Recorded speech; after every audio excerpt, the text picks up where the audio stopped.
John, when over here to your right, when Panarin scores that goal, are you immediately thinking this is what he was brought here to do? Just the big moment. Yeah, we've talked about that all year long. We traded away a really good player in Sutter to get him. Different type of player, a guy that makes something out of nothing, and he makes a great play on the tying goal and scores just a goal that a lot of people can't score in this league. That's sometimes a difference in winning and losing. As I said last year, we grinded with scoring chances and had a tough time scoring some goals. Big game players, that's important if you want to find your way at this time of year in the high-stake games. John, how important was killing that first, or the last part of that power play, the first part of the second period, and then coming up with the goal after that in terms of stemming their tide? Yeah, in between periods, we needed to come clean. The 2.5 minutes at the beginning of the period, there was plenty of game left, and we just knew we just had to stay with it. We're still taking too many, we took too many penalties. Quite honestly, I thought although we give up 2, I thought we killed penalties very well tonight. We're just doing it too often. So important part of the game not to get hurt there, and just kept on playing.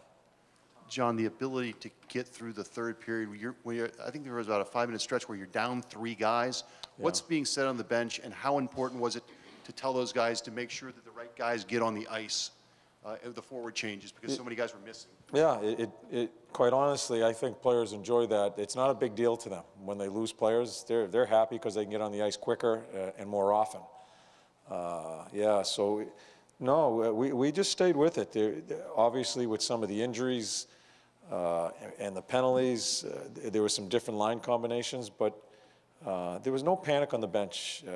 I think guys play better when they get more minutes, and they were certainly getting the minutes with some of the stuff going on with us tonight.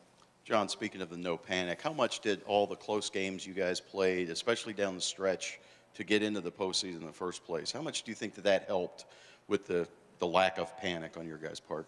No, I don't. This is different. We were having a ball. The players weren't, there was no nervousness. They were having a ball. The way we scored the third goal, banging it around, keeping it in. Jonesy scores it. I don't think you can equate experiences in the regular season right now in situations with these games. I'm just glad early on in a series that they get to experience something like this. It's something some guys haven't experienced, winning an overtime game. Having said that, we'll leave them alone tomorrow, and then we get back to work. That's where I like where our team is. I think they're very businesslike, but they're not over the edge as far as being tense. They're just playing. So I'm thrilled that they get a chance to experience what they experienced tonight. Alex in the back. John, what was your reaction there when Nick goes down and you're already without Alex and Josh? Yeah. We heard the sound. We were hoping that it did hit the shield, which I think most of it did. But once we saw him get right up, that looked pretty serious. We were just hoping he was okay. But once he got right up, and he was leaking a little bit, but we knew he was going to come back. I think the shield, I haven't seen the replay, I think the face mask took the brunt of it. But that's a pretty scary thing when it does happen. And he's back on the bench right away. Well, and just to follow up on that, to have him come back like that, have your captain come back, knowing he just took a puck off the face, what kind of lift does that give your bench? Yeah, those things help you during the game. Jenner blocking a shot, Nick getting hit in the head and coming back. All those, Kohler. Like I said to Kohler after when, I'm not sure who hit him, I think it was Orpik at the end of the period. I asked him if he was okay. He says, yeah, it was a great hit. You know, and it was, and that's what you love about Kohler. It's not complaining about it. It was a great hit by Orpik. That's a good hockey play. But that kind of loosens guys up, and you're always looking for things just to keep on tightening up, the camaraderie of it all. And listen, it's one game against a very good team. We find a way to get it done tonight.